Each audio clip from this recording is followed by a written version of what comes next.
Hello दोस्तों, welcome back to my channel let's learn together. आज हम अपने इनकम और एम्प्लॉयमेंट थ्योरी के 5वें पार्ट पे चल रहे हैं जी। 5वां पार्ट है जी इन्फ्लेशनरी गैप और डिफ्लेशनरी गैप। पहले मैं आपको ना थोड़ा ओवरव्यू देता हूं। देखिए जी, इन्फ्लेशनरी गैप को हम और क्या क्या कहते हैं ये याद रखना है जी हमें। देखिए जी, इन्फ्लेशनरी गैप को मैं एक्सेस डिमांड भी कह सकता हूं। इन्फ्लेशनरी गैप को मैं ओवर एम्प्लॉयमेंट भी कह सकता हूं। यानी कि इन्फ्लेशनरी गैप आए, एक्सेस डिमांड आए, ओवर एम्प्लॉयमेंट आए, सबके आंसर, तीनों के आंसर सेम है। ऐसे ही डिफ्लेशनरी गैप को मैं डेफिशिएंट डिमांड भी कहता हूं और अंडर एम्प्लॉयमेंट भी कहता हूं। यानी कि फिर से वही बात जी, डिफ्लेशनरी गैप आए, डेफिशिएंट डिमांड आए, अंडर एम्प्लॉयमेंट आए, एक ही बात है। ठीक है जी, तो हम दोनों टॉपिक को डिटेल में पढ़ते हैं। देखिए जी, सबसे पहला आता है इन्फ्लेशनरी गैप। इन्फ्लेशनरी गैप का मतलब क्या है जी? Rise in prices. प्राइसेस हमारे राइज हो रहे हैं। अब मैं आपको ना इसका पूरा डिटेल देता हूं, ध्यान से देखना चाहिए। और पैराग्राफ जो हमारी डेफिनेशन है, फिर से रिपीट कर रहा हूं जी, जो हमारी थ्योरी है वो इसी को देख के बनेगी जी। यानी कि मैं सबसे पहले अपने एक्सेस डिमांड या इन्फ्लेशनरी गैप या ओवर एम्प्लॉयमेंट को क्या कहता हूं, पहले वो देखते हैं जी। ध्यान समझिए जी, जब एग्रीगेट डिमांड ग्रेटर होगी एग्रीगेट सप्लाई के, मैं रिपीट करता हूं जी, जब एग्रीगेट डिमांड ग्रेटर होगी एग्रीगेट सप्लाई के, उस सिचुएशन को मैं एक्सेस डिमांड कहूंगा। जब एग्रीगेट डिमांड ग्रेटर होगी एग्रीगेट सप्लाई के, उस सिचुएशन को मैं एक्सेस डिमांड कहूंगा। डिमांड ज्यादा, देखो सिंपल सी बात है जी, डिमांड ज्यादा है, सप्लाई नहीं है। लोगों को लेना है जिससे प्रोड्यूस हो गुड्स। प्रोड्यूस करने के लिए हमने अपनी एम्प्लॉयमेंट को बढ़ाना है, इसलिए हम उसको ओवर एम्प्लॉयमेंट कहते हैं। यानी कि एक्सेस डिमांड को मैं ओवर एम्प्लॉयमेंट भी कहता हूं। यानी कि और over employment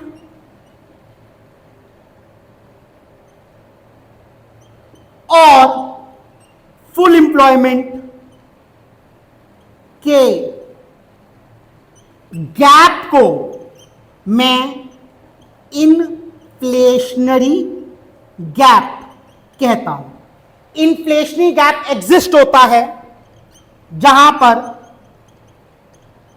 planned spending, planned output से ग्रेटर होता है। ये लीड करता है एक्सपेंशन इन बिजनेस एक्टिविटी, जो इनकम और एम्प्लॉयमेंट को बढ़ाता है। देखिए जी, मैं आपको फिर रिपीट करता हूं जी, इसी को देख के हमें अपने पैराग्राफ को प्लॉट करना है। पहले मैं इसको देख के करता हूं, फिर मैं उसको पढ़ता हूं जी। ध्यान से देखिए जी, when aggregate demand in the economy is greater than aggregate supply in the economy, the situation is known as excess demand. Excess demand is also known as over employment and the gap between over employment and full employment is known as inflationary gap. Inflationary gap exist where planned spending is greater than planned output.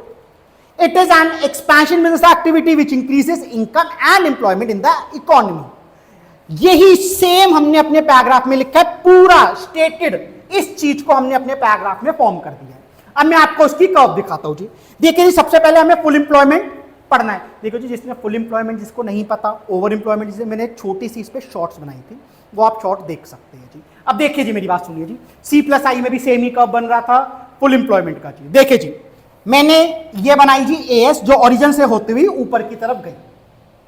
पहले मैंने normal AD को बनाया, यानी कि इस E point को मैंने full employment कह दिया, इस E पॉइंट को मैंने फुल एम्प्लॉयमेंट कह दिया।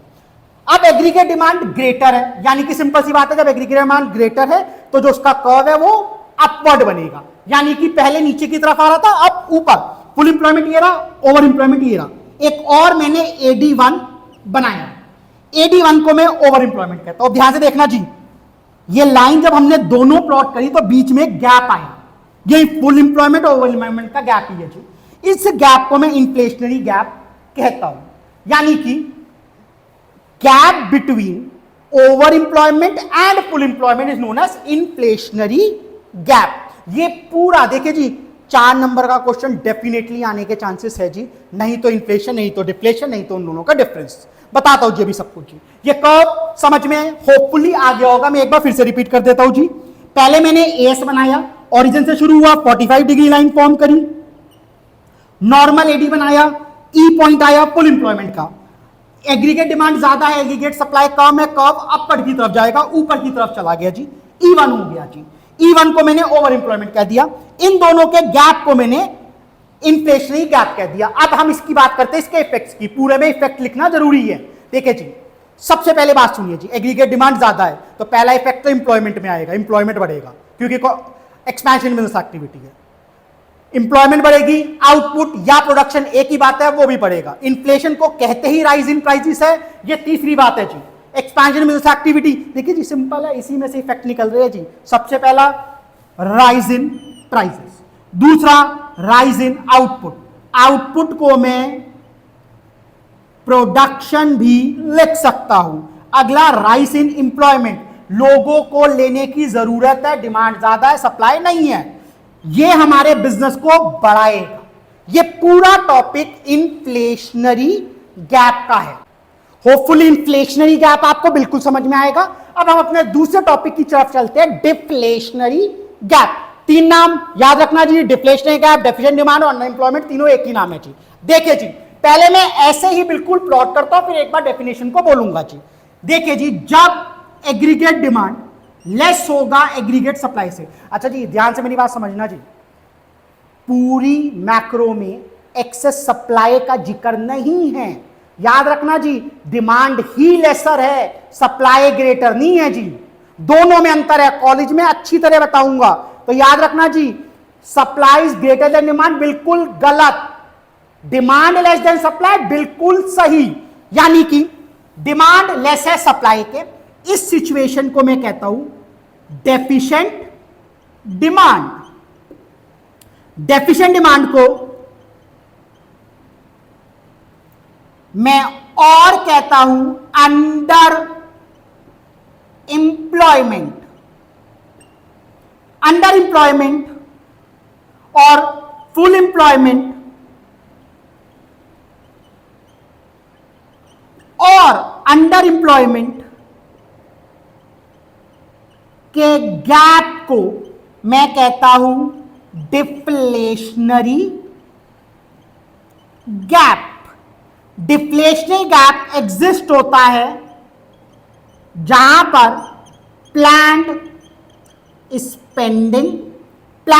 स्पेंडिंग लेस होता है प्लान्ड आउटपुट्स के। Contraction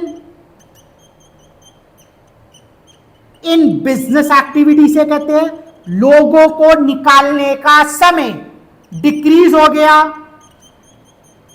income and employment. तो याद रखना जी, आप इधर की तरफ पढ़िए, मैं इसको पैराग्राफ फॉर्म में कन्वर्ट करता हूं। When aggregate demand in the economy is less than aggregate supply in the economy, the situation is known as deficient demand. Deficient demand is also known as underemployment, and the gap between full employment and underemployment is known as deflationary gap. Deflationary gap exists when planned spending is less than planned output. It is a contraction business activity which decreases income and employment in the economy. बिल्कुल same इसको मैंने definition में लिखा हुआ। अब इसकी curve की तरफ चलते हैं जी। देखिए जी, ये एस की लाइन जी, 45 डिग्री लाइन, डिमांड ऊपर की तरफ से बना, ये मतलब नॉर्मल बना जी, डिमांड बना जी, एडी बना हमारा, ये हमने ई बोला, फुल एम्प्लॉयमेंट बोला।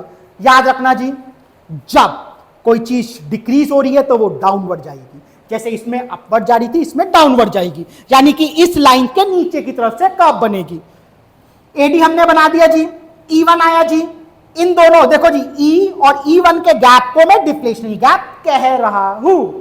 इफेक्ट बिल्कुल इसके रिवर्स हो जाएंगे जी। पहला इफेक्ट फॉल इन प्राइसेस, दूसरा इफेक्ट फॉल इन आउटपुट, तीसरा इफेक्ट फॉल इन एम्प्लॉयमेंट, और बिजनेस को घटाने का समय यानी कि कॉन्ट्रैक्शन बिजनेस एक्टिविटी या business one of the same thing.